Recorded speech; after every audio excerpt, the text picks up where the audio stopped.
50, né? Um pouco menos.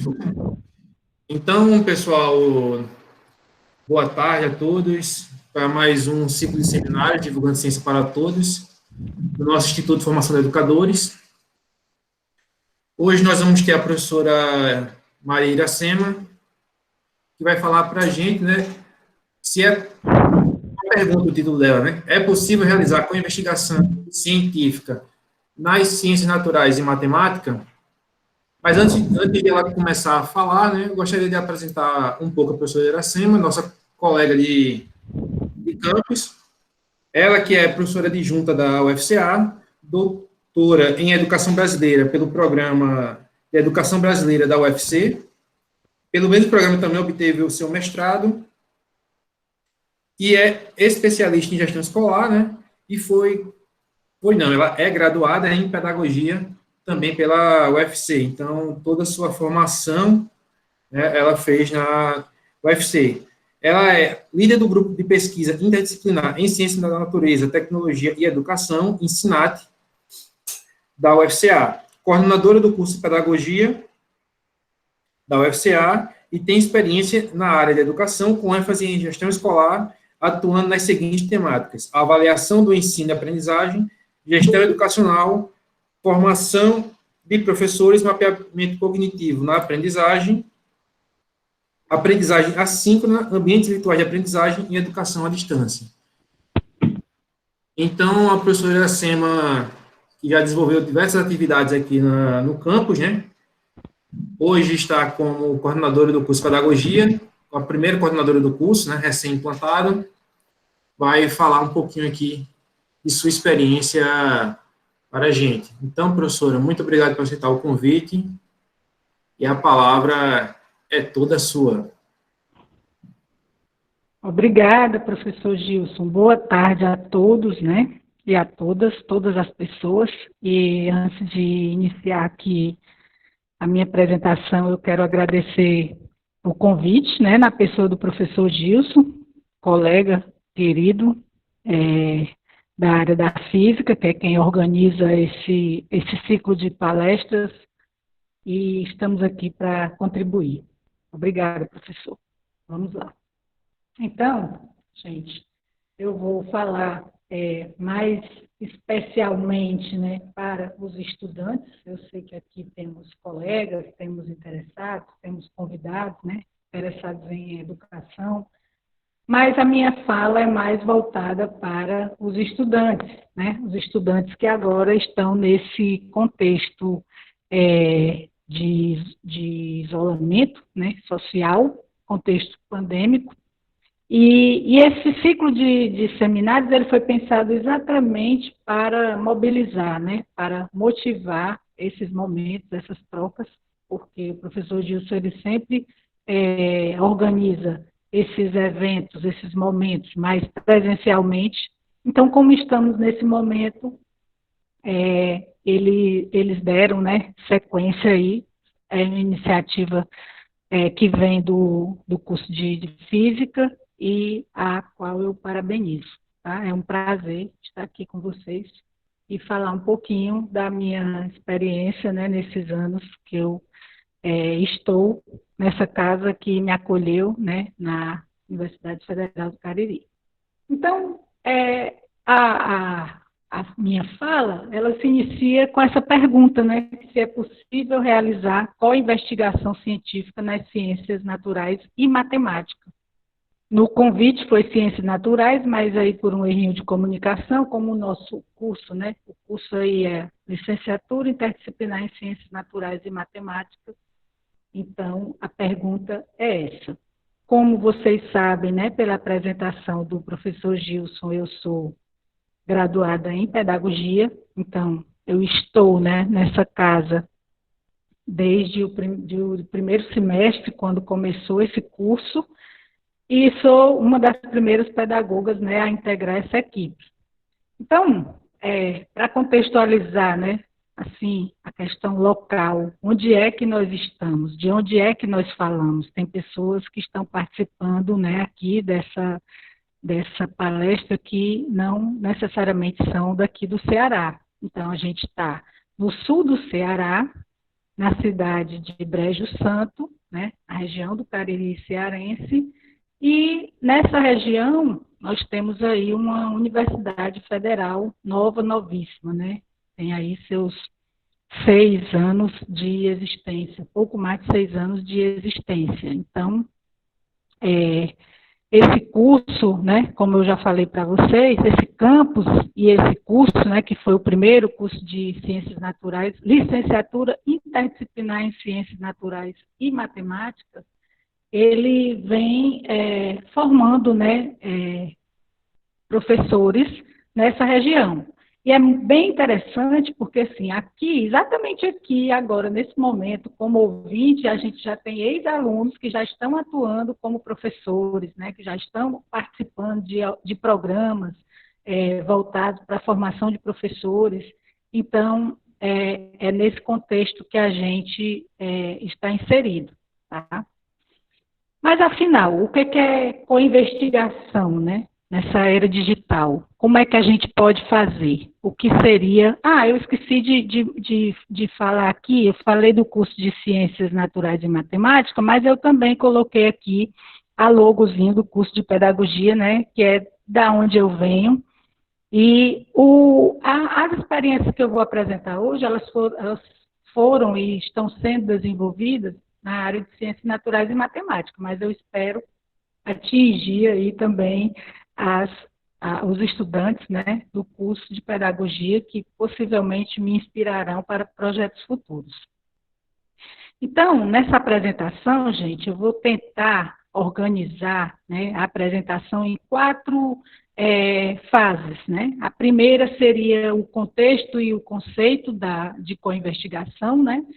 O segundo seria o link que pode ser feito entre a co-investigação e a produção de REA, que são recursos educacionais abertos, e uma educação emancipatória, né?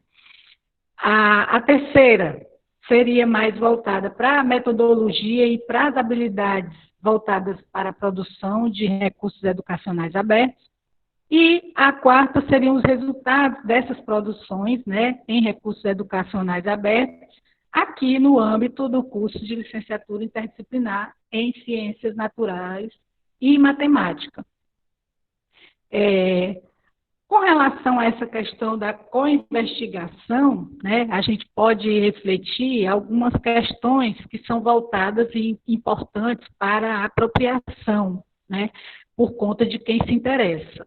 Então, a utilização das tecnologias da informação e comunicação, né, o uso das TICs e a coaprendizagem, que é aprender junto, professor e estudante, né, orientador, orientando, co-investigação e co-criação. Então, esses 3 conceitos aí, co-aprender, co-investigar e co-criar, estão bem presentes, né, nessa envergadura de interesse da co-investigação.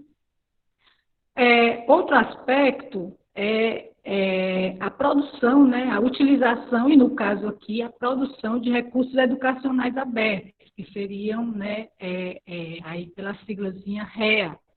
Então, assim, nós já temos políticas nacionais e internacionais, né, de fomento à utilização de recursos educacionais abertos, até porque a educação ela é aberta, né, no contexto do século XXI, como a gente vai ver daqui a pouco. E nesse âmbito aqui nosso, a gente busca compreender as dificuldades, né, que existem entre as interrelações e os conceitos no desenvolvimento e na construção desses recursos, né, educacionais abertos, na produção desses recursos educacionais abertos. Então, sempre está pairando aí pelos objetivos dos projetos que eu tenho desenvolvido essa compreensão, né, essa busca por essa compreensão. Então, gente, assim, um contexto mais investigativo, como eu contextualizei aí, nós temos esse campus que ele é bem novo, né, relativamente novo. Quando eu fiz o concurso para essa universidade, a minha proposta de projeto de pesquisa era essa daí. Eu fui aprovada, né, na minha prova, a minha prova de projeto, com a apresentação desse projetinho aí, formação de licenciandos para a gestão educacional com uso pedagógico das tecnologias, integrando o desenvolvimento da aprendizagem significativa e colaborativa numa perspectiva interdisciplinar. Quando eu passei no concurso, eu era mestra, né? Então, ainda no mestrado, eu fiz uma disciplina muito interessante de mapeamento cognitivo e meio que mudou a minha rota, né? O meu roteiro de pesquisa, os meus interesses de pesquisa, porque eu estava numa área de avaliação educacional, mas mesmo assim deu para casar, né? E aí eu fui pesquisar em ambientes virtuais de aprendizagem. E aí, esse projeto, né, no ano seguinte que eu estava na universidade, isso foi em 2014, em 2015 ele me inspirou a escrever esse projeto aí, que é um projeto de iniciação científica, né, voltado para a formação inicial, e a proposta dele era dialogar com a gestão, através do uso pedagógico das tecnologias, favorecendo o desenvolvimento da aprendizagem significativa e colaborativa na perspectiva interdisciplinar. Essa ex-aluna nossa, né, a Cíntia Oliveira, ela foi minha primeira orientanda de iniciação científica e ela foi desenvolver o projeto em uma escola, né, uma escola que à época era uma escola que tinha um IDEB, né, relativamente alto, e aí, olhando os dados, né, eu me interessei por essa escola por esse motivo. Então, a Cíntia já é formada, né, ela atua na área de biologia, e ela, com esse trabalho, ela ia, né, e trabalhava junto, buscava assessorar a gestão. Esse aqui é um mapa conceitual que ela fez, né, da conjuntura funcional da escola, a escola de ensino fundamental, né, chamada Pedro Basílio. Não dá para ver muito bem aí, realmente, porque o mapa ficou com muitas informações, né. Então, a Cíntia, a partir desse trabalho, né, desse projeto, a Cíntia, no ano seguinte, ela foi premiada, né, com o primeiro lugar aí na área de ciências humanas, no encontro de iniciação científica, o que nos deixou muito felizes, né. No caso, ela e o bolsista seguinte, né, que eu já envolvi no processo de produção. Então, em paralelo a isso, eu estava, né, no doutorado, e aí no ano de 2015, no finalzinho do ano, eu defendi a minha tese, né, uma tese voltada para um trabalho em fóruns, né, de discussão com estudantes de graduação, isso na UFC, uma disciplina de informática educativa, e lá a gente trabalhou com essas questões, né, de mapeamento cognitivo e também as discussões, né. Então, o objetivo era investigar o fórum como um método, né, como um modelo avaliativo, mas também era muito presente a questão das tecnologias e, claro, da aprendizagem. Então, essa tríade aí foi, né, que me deu inspiração para desenvolver a tese. Essa é a estrutura, né, da tese, isso está dentro da tese, a estrutura dos capítulos. Então, em cada capítulo era apresentado, né, um mapa de como seria realizado todo o desenvolvimento da tese. Essa apresentaçãozinha eu peguei, né, era uma apresentação lá da minha tese. Então, nessa linha, né, de mapeamento cognitivo, de abordagem transdisciplinar, interdisciplinar, né, porque aqui envolveu as três áreas, né, a gente colocou essas áreas como categorias de análise, né, a questão da aprendizagem, a questão da avaliação e o uso das tecnologias. Então, essa imagem aqui, ela foi criada exatamente fazendo uma inter-relação com a metodologia de pesquisa, né, que a gente usou tanto a análise textual discursiva, na ATD, como a análise de dados multidimensionais, para analisar dados estatísticos, mas que não eram numéricos, né? É uma pesquisa mais voltada para os dados qualitativos. Então, essa imagem, ela é uma imagem que possibilita visualizar e interpretar essa perspectiva imagética, né? Então, essa imagem, ela foi elaborada para dar essa ideia, né, de interpretação. E aqui, cada cor, ela foi classificada, né?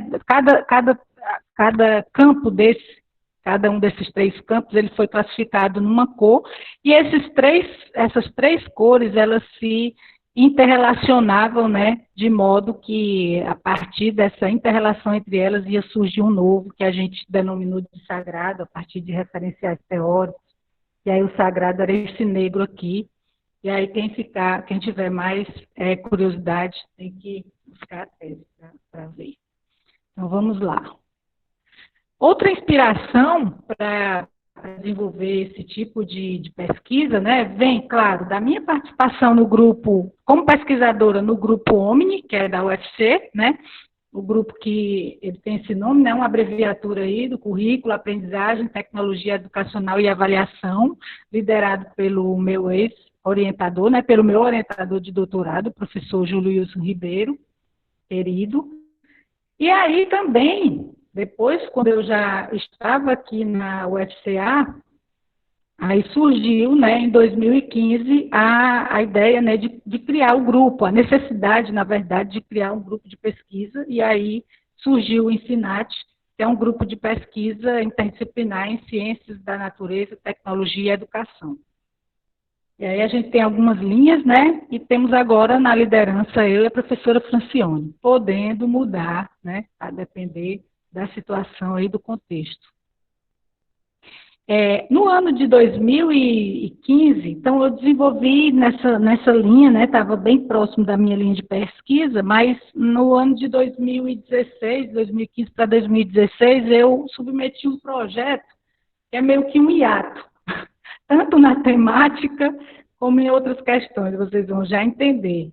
Me inquietava um pouco a questão das disciplinas pedagógicas, né, num curso de licenciatura de Ciências Naturais e Matemática. Eu percebia que muitas vezes eles não valorizavam, não frequentavam a disciplina do modo que era para ser, não liam, enfim.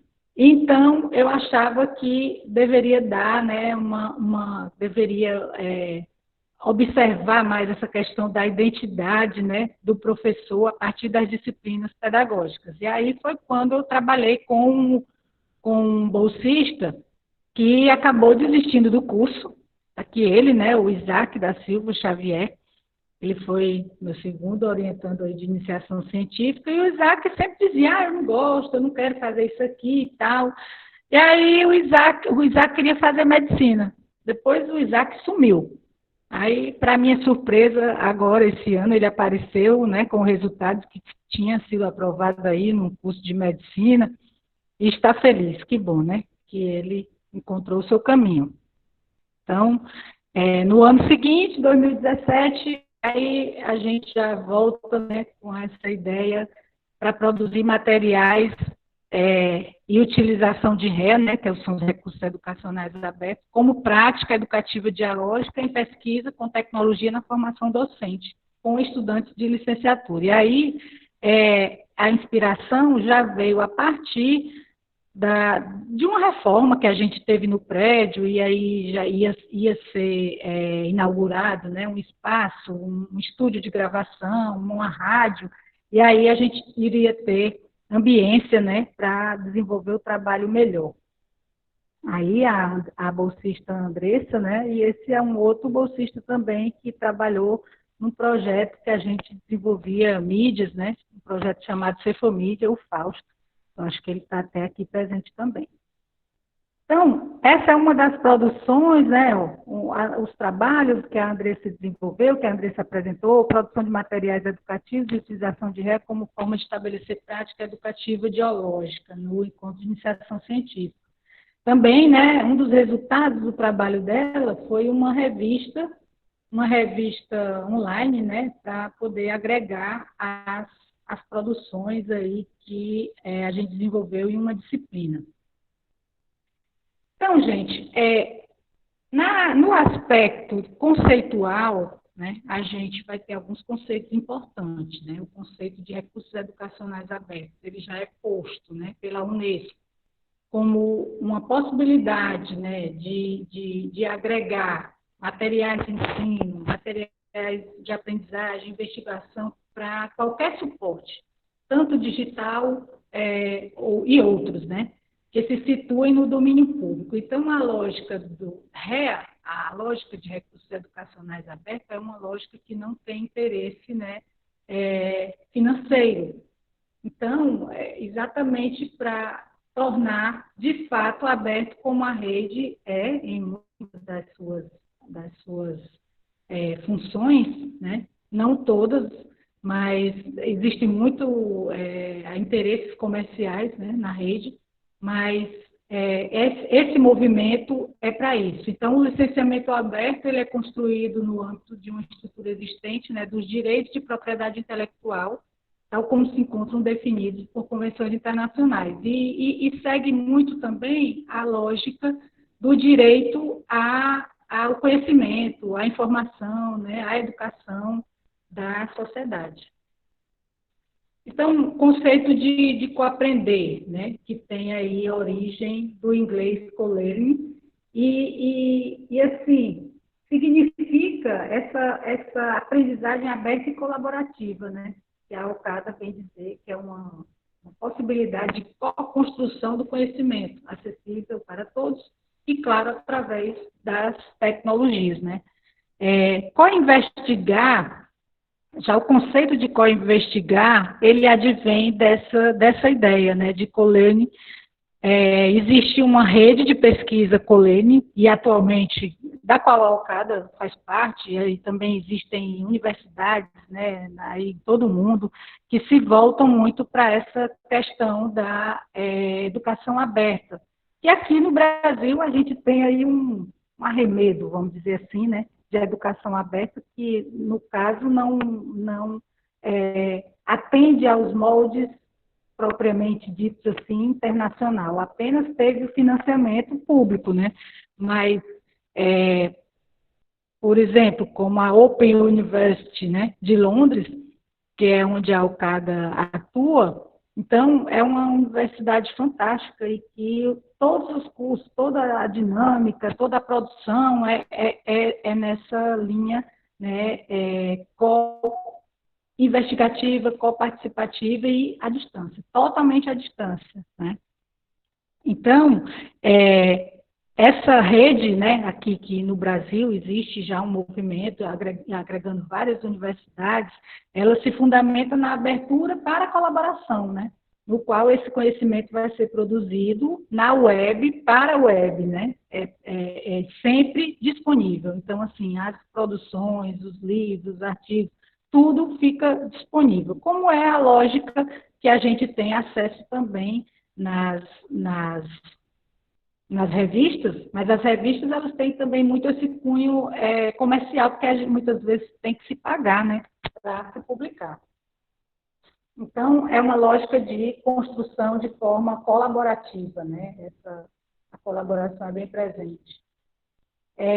Com relação à co-investigação, os co-investigadores, quem seriam, né?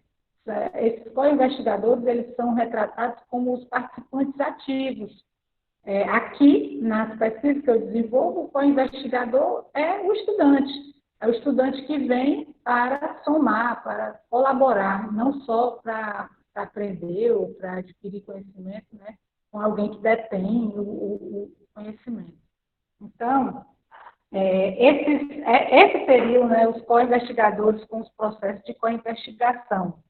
São participantes ativos. Então, qualquer pessoa que se interesse em participar de uma investigação, de uma pesquisa, e que se demonstre, né, participação, colaboração, e muitas vezes até os objetos, né, pessoas que são objetos de determinados tipos de pesquisa social, eles são co-investigadores também.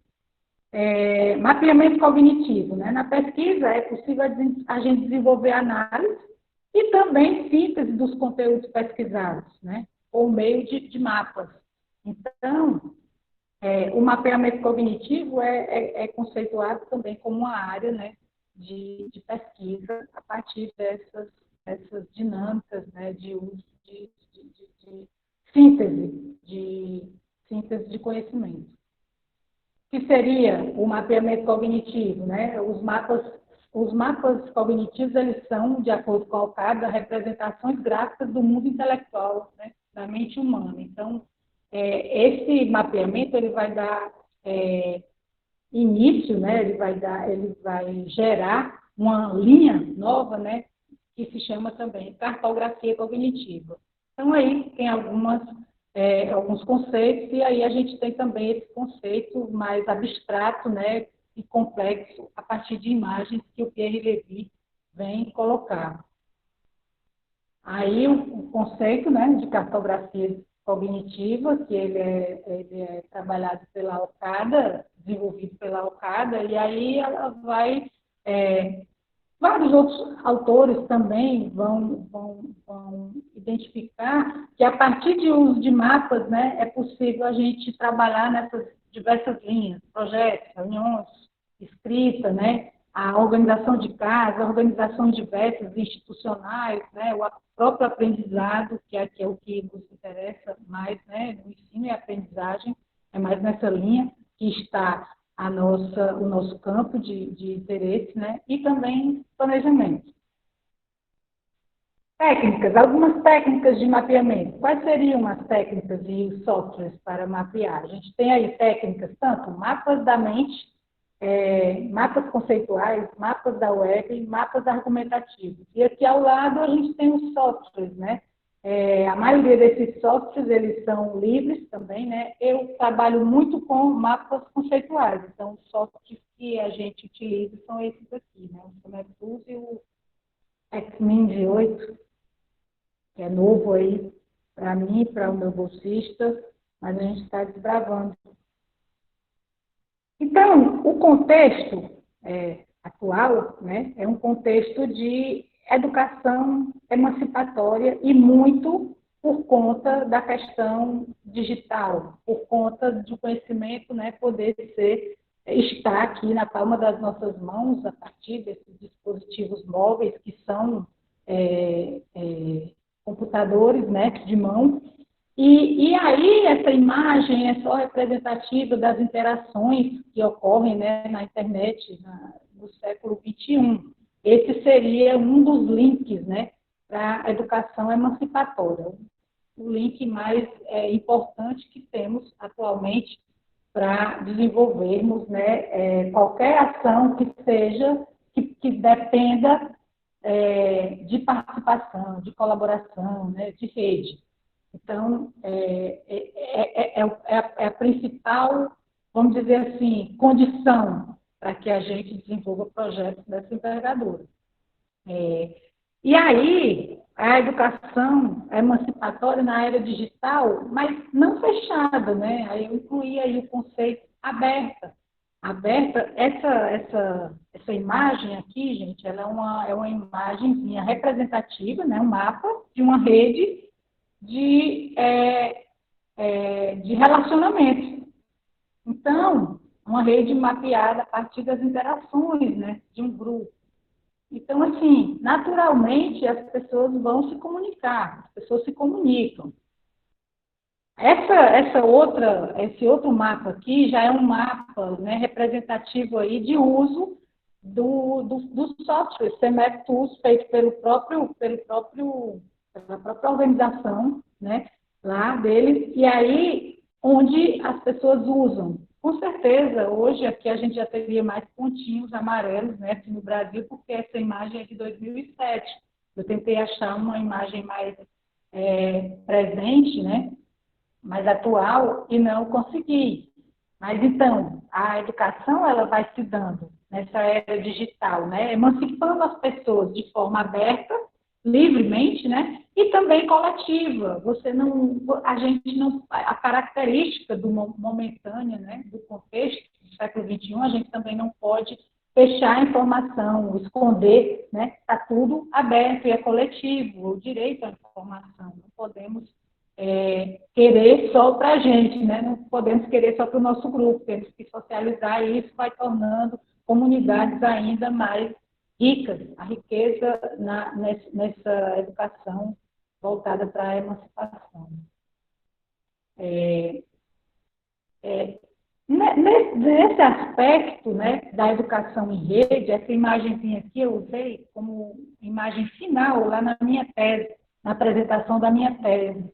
E aí, bem interessante, porque essa natureza, a natureza humana, né, cognitivamente, ela funciona como um modelo de rede, como uma organização não linear. Então, assim, muitas vezes não dá para organizar tudo que é informação. Às vezes é meio maluco mesmo. O quantitativo de informação que a gente tem por dia, que a gente pode ter acesso por dia, ou que a própria rede troca, organiza por dia, né? Então, esse é um outro link para interesse de pesquisa nessa área. Aqui a gente vai ter uma imagem representativa, né, do ano de 2011, do quantitativo de informação que é trocado, né, em 1 minuto na internet.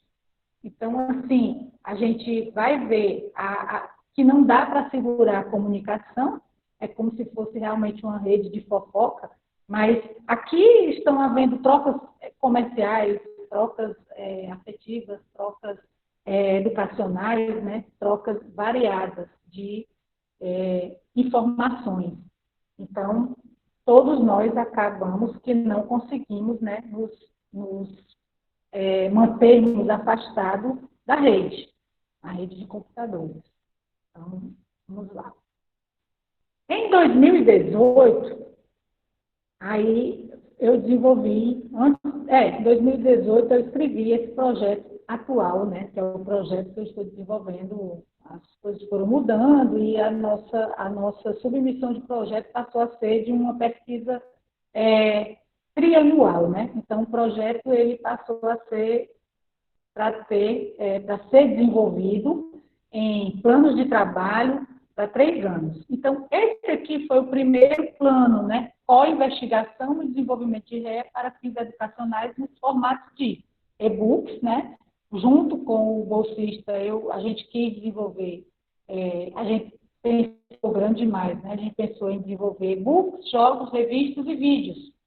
Só que era um bolsista só, e aí a gente não conseguiu fazer tanta coisa, né? Em um ano passa rápido.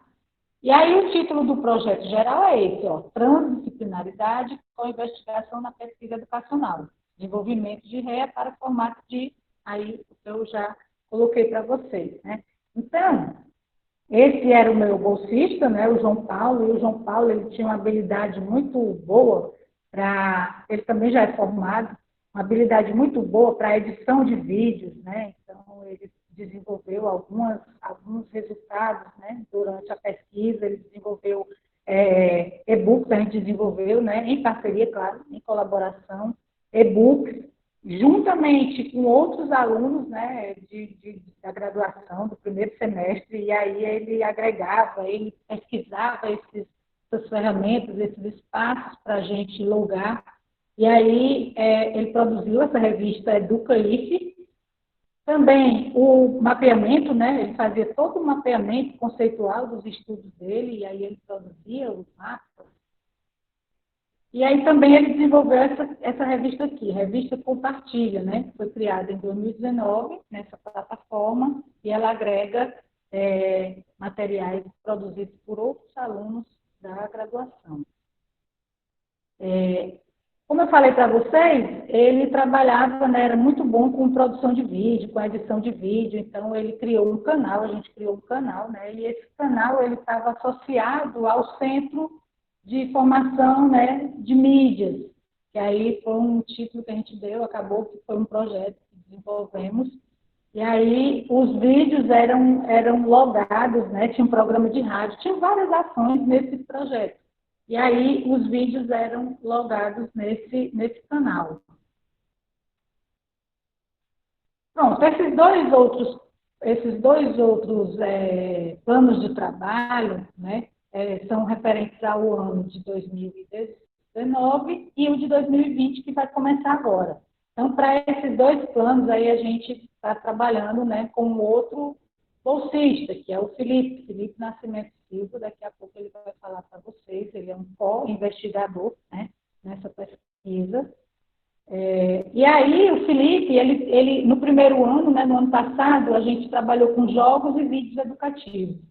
E agora, nesse ano de 2020, a gente vai trabalhar com jogos digitais, né? Porque ele, assim, ele tem interesse maior nessa área dos jogos, claro, associado à matemática, que ele gosta bastante. Então, aqui, algumas produções, eu vou abrir aqui um espaço, né?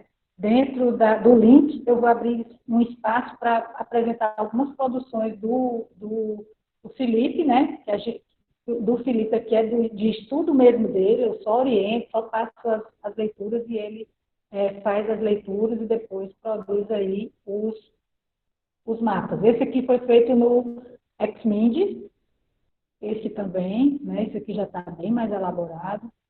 E esse aqui também, eu acho que o primeiro foi no CEMEP Plus. Eu devo ter errado ali.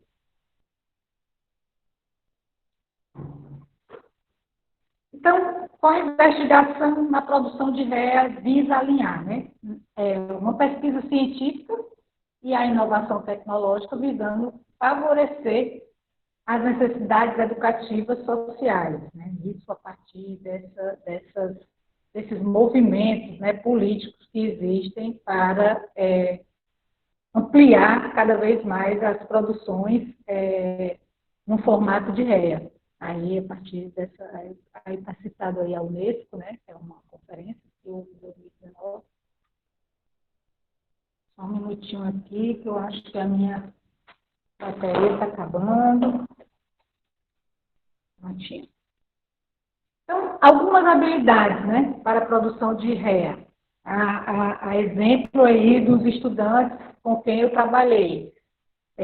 A questão da criatividade, né? O professor, o orientador, ele sempre tem que estar atento a deixar o espaço aberto, em oferecer um espaço de produção para esse aluno, para esse co-investigador, né? É preciso, claro, domínio das ferramentas tecnológicas, ou se não, pelo menos o interesse, né, em se lançar nesse domínio, capacidade de adaptação ao novo e colaboração em pares. Isso não importa se esses pares são uma dupla ou se é um grupo, né? A gente já desenvolveu o projeto de duplas, e já desenvolveu o projeto de 9, de 7, e, enfim, isso não faz diferença, contanto que haja colaboração entre os pares. Um pouco do método, né? Vindo aqui para a metodologia. É uma metodologia de pesquisa qualitativa, como eu já falei para vocês, né? Uma pesquisa, é um tipo de investigação que ocorre aplicada, né? E ela se dá também com momento de estudo, investigação e envolvendo professores e alunos, né? O aluno, ele não é, como eu falei para vocês, aquela vela apagada, né? Tem que ter uma chama nesse aluno, porque o aluno ele tem muitas potencialidades. Então, são essas potencialidades que a pesquisa tenta encontrar, né? E fazer aflorar nesse estudante, nesse pesquisador, né? Vamos dizer assim, iniciar o gosto pela pesquisa, pelo conhecimento. E também a gente usa mapeamento, como eu já falei para vocês, cognitivo, através do software CEMEP+Plus e Xmind.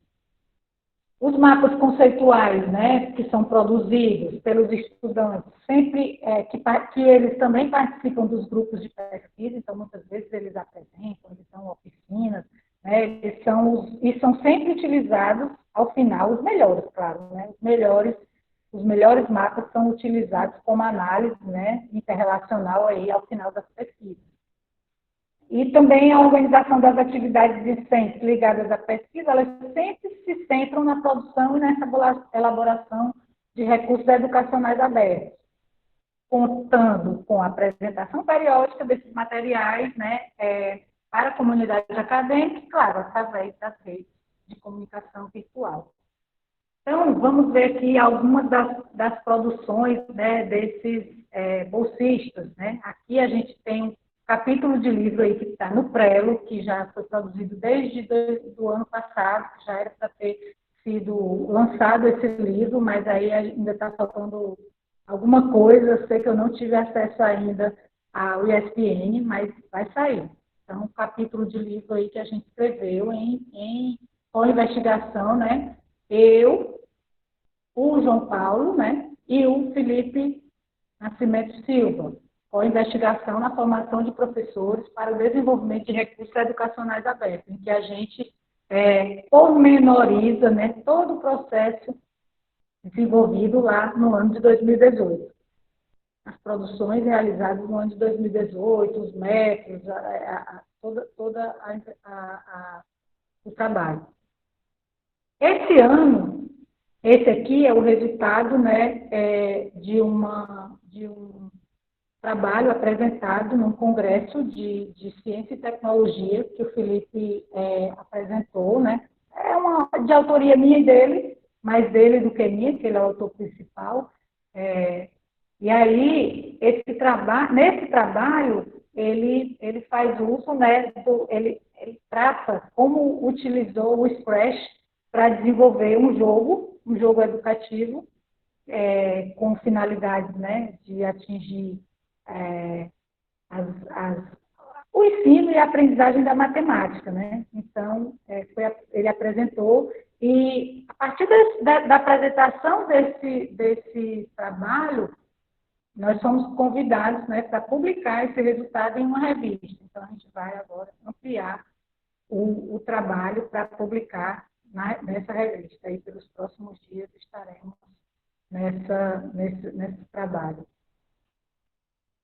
Outro trabalho desenvolvido pelo Felipe, né, no ano passado, foi o trabalho com vídeos, né? Uma série de vídeos voltado para as 4 operações matemáticas. Então, aqui está só uma representação, né, desse vídeo, e aí o Felipe vai falar daqui a pouco, ele pode explicar melhor, e também na hora das perguntas vocês podem indagá-lo. Aí o Felipe, né? Pronto. Chegou o momento da fala do co-investigador Felipe. Vou ver, Felipe, você está por aí. Eu convido aqui o Felipe para se pronunciar. Felipe? Certo, apareceu. Boa tarde, né, Boa tarde. Eu vou todos. fechar aqui meu áudio, tá bom? Quando você terminar, eu prossigo. Certo, no áudio tá legal, né? Tá saindo. Tá sim. Pode seguir. Certo, obrigado. Então, falar assim um pouco como co-investigador dessa pesquisa, né, que, na verdade, ela sempre traz, de certa forma, para mim, ela trouxe muito algo inovador, né? Por ser uma pesquisa que, inicialmente, na verdade, inicialmente eu estava na graduação, iniciando, né, eu fui, assim, convidado a participar da bolsa no segundo semestre, acredito que um pouco mais do segundo semestre. Então, muita coisa do plano de trabalho apresentado de início era novo para mim, né? Mas, com o passar do tempo, eu fui me envolvendo mais ainda, né? E nessa palavra co-investigador, que é o participante, né, ativamente, então, cada vez ficou mais claro, né, de certa forma, para mim, e o embasamento teórico, né, se fundamentou bem legal, e apesar também de sempre ter algumas dificuldades, sempre isso tirado junto com a orientadora, né, Iracema, sempre deixava bem claras as coisas. E é assim, apesar de tudo isso, né, foi super bem o início. Eu sei que ia ser dificultoso, porque, assim, de certa forma, de início, eu deixei claro, né, para Iracema que minha área, talvez de atuação seguinte, né, como futuro profissional aí, professor, seria na área da matemática, né, apesar de eu estar fazendo interdisciplinar agora, né, licenciatura, então a especialização seria em matemática. Sempre ela ouviu isso, sempre, de certa forma, ela abriu esse espaço para mim, né, os textos de início, sempre trabalhado, de certa forma, com, já foi apresentado, né, os mapas conceituais. A gente tinha todo o texto, né, primeiro foi até Okada, né, justamente para trazer essa definição, né, de co-investigação, de co-aprendizagem. A gente tinha os fichamentos, né, feitos, tinha também a síntese, e a síntese da síntese que era feito, que é, na verdade, os mapas conceituais, produzido a partir de 2 softwares, né, livre. O primeiro foi o CMap Tools, né, de início, somente ele, né, um software aí de fácil manuseio, ótimo. E, posteriormente, apresentou o XMIT, né, o 8, e, assim, talvez um software mais completo, esse XMIT. Então, para mim, mais fácil, talvez o manuseio dele, por ser uma coisa mais completa, ter mais possibilidade. E, através desses mapas, né, cognitivos, né, foi também apresentado o mini curso, ano passado, o primeiro MPVid e tal. Então, falando sobre isso, né, eu falei, Iracema sempre abriu o espaço para mim, né, dizer qual me identificava, e a partir daí ela foi, de certa forma, direcionando todo o trabalho, né, para a matemática. Assim, eu deixei claro também que não fosse a matemática, não tinha isso, que a gente já entrei no projeto, né, realmente sabendo que ia ser coisa pedagógica, até porque tem esse caráter, né, também, e é isso.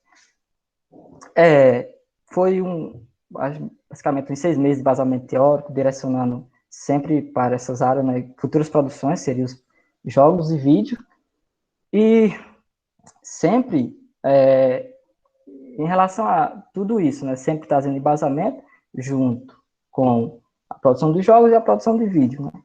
Então, com algumas reuniões, posteriormente, todo esse embasamento teórico, né, já tinha essas reuniões, mas, assim, foi juntado para ver qual seria a melhor maneira de se iniciar essas produções, seria por jogos ou por vídeos, né? Então, por ser uma coisa que demandava mais tempo, eu escolhi a produção de jogos, né? Caso foi um singular jogo, não só um jogo. E também foi feita uma reunião, trazer qual temática seria abordada. Como já vinha direcionado à matemática, a gente, de certa forma, teve um estudo nessas séries, na BNCC e tal, e alguns conteúdos. Eu, particularmente, por trabalhar com o ensino fundamental, né, professor, de certa forma, de reforço, eu trabalho com alguns alunos, estou sempre, de certa forma, vendo as dificuldades, trabalhei com várias séries iniciais aí. Então, eu dei a proposta, era a SEMA, de trabalhar as operações matemáticas no jogo. Porque as operações que ia tratar depois, as 4 operações da matemática, né? Então, pensei nisso, que posteriormente poderia ser o vídeo, né? Na verdade, eu pensei os dois ao mesmo tempo. Eu pensei em transformar, fazer essas 4 operações e depois transformar posteriormente um vídeo explicando o básico, né? Então, justamente isso. O software, né, na verdade, escolhido também ficou em aberto, como é que se diz, Iracema falou que era aberto qualquer software que poderia utilizar, sendo livre, né, de certa forma, e eu escolhi Scratch, né, que é um software aí livre, né, que ele se utiliza por blocos lógicos, e ele é, de certa forma, completo, né, latentes de som, imagem, e então, tudo o que necessita em um jogo, de certa forma, que não seja tão aperfeiçoado, trazendo muito para a realidade, né, um software de desenho e tal, então, seria ideal e acho que questão de tempo, porque um jogo demanda muito tempo, acho que seria o mais adequado, e até por questão de formação, entre aspas, né, porque o curso técnico de ensino médio toda e informática, então nós trabalhamos quase um ano no Scratch, né, e por esse manuseio, já há muito tempo, decidi trabalhar com ele, né, para rever todos os software, faço manuseio, como falei, de certa forma a programação dele através de logo, né, tudo que tem nele, de certa forma, para se criar um jogo muito completo, muito legal. Cenário, dá para desenhar dele, dá para fazer animações, gravação de sons, como já falei. Então, decidi o Scratch. foi desenvolvido esse jogo a partir de algumas etapas, né? A gente sempre entrava consciência em reuniões sobre tudo que participar a partir do dia ter no jogo, na verdade. De início, o jogo, eu cheguei para apresentar a Iracema. Eu não falei nada, mas de certa forma eu já tinha produzido no Scratch, antes mesmo de anunciar que ia trabalhar com Scratch. E eu fiz uma ilustração para ela, né? Mostrei qual era o intuito, já tinha feito algumas animações, e mostrei para ela, ela gostou, então deu sequência a essa produção, né? Que foi desenvolvida em 4 etapas, né? Assim que, em versão do jogo em si, né?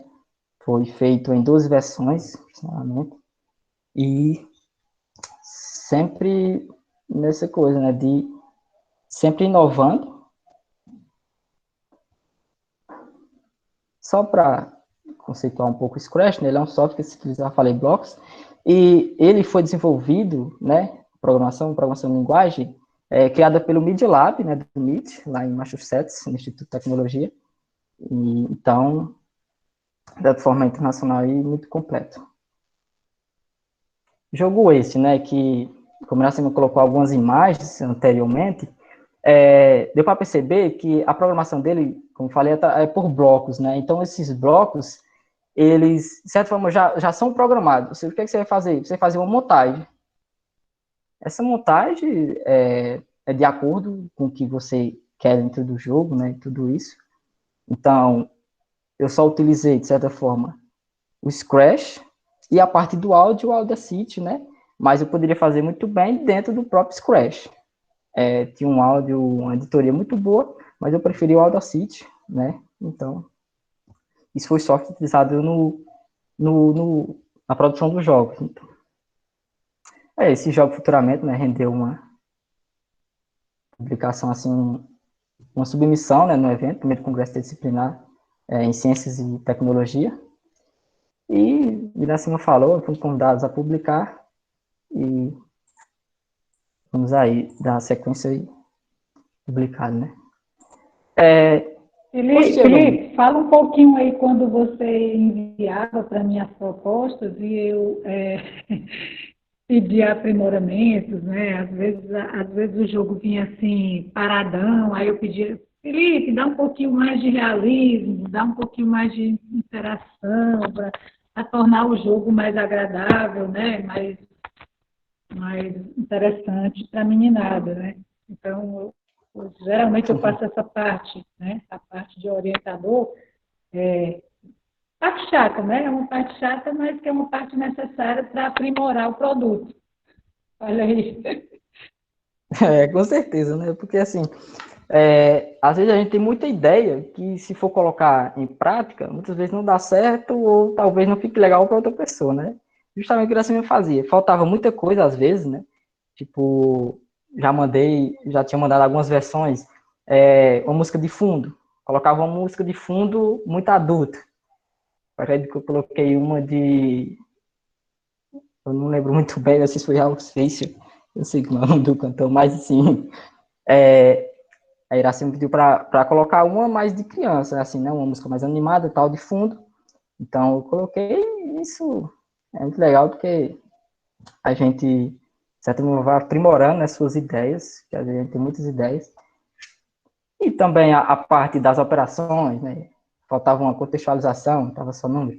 Você falava, tal, fica mais legal se colocasse, talvez, um contexto, né, da pergunta, não só número, e também, de certa forma, o áudio, né, da própria pergunta, porque justamente para trazer isso, né, como é recurso educacionais aberto, né, então trazer um programa, um jogo mais inclusivo, né, então tudo isso nós fomos aprimorando no decorrer, né. Deu basicamente umas 12 versões aí, todas eu mandava para a Iracema, ela dava dicas e a gente ia aprimorando. O nosso objetivo após concluir, né, a gente começa de novo, vamos adaptar para tornar esse material acessível, né? Acessível para surdos, enfim, vamos ver como é que a gente vai fazer isso daí. Aí, É isso. Certo. Em relação a tornar acessível, eu penso duas formas, na verdade, posteriormente talvez tenha outra, mas assim, o próprio Scratch, ele tem uma plataforma, né, online aí, que você pode publicar seus jogos, né, via link HTML, né, então qualquer pessoa com link também pode acessar no seu navegador, ou o instalador, né, que como era, na verdade, o intuito também era esse, né, levar para as escolas, o ensino fundamental talvez, então a gente levava o instalador, poderia instalar em computadores, na própria instituição, né, então tem isso, esses dois modos, modo desktop e online pelo HTML.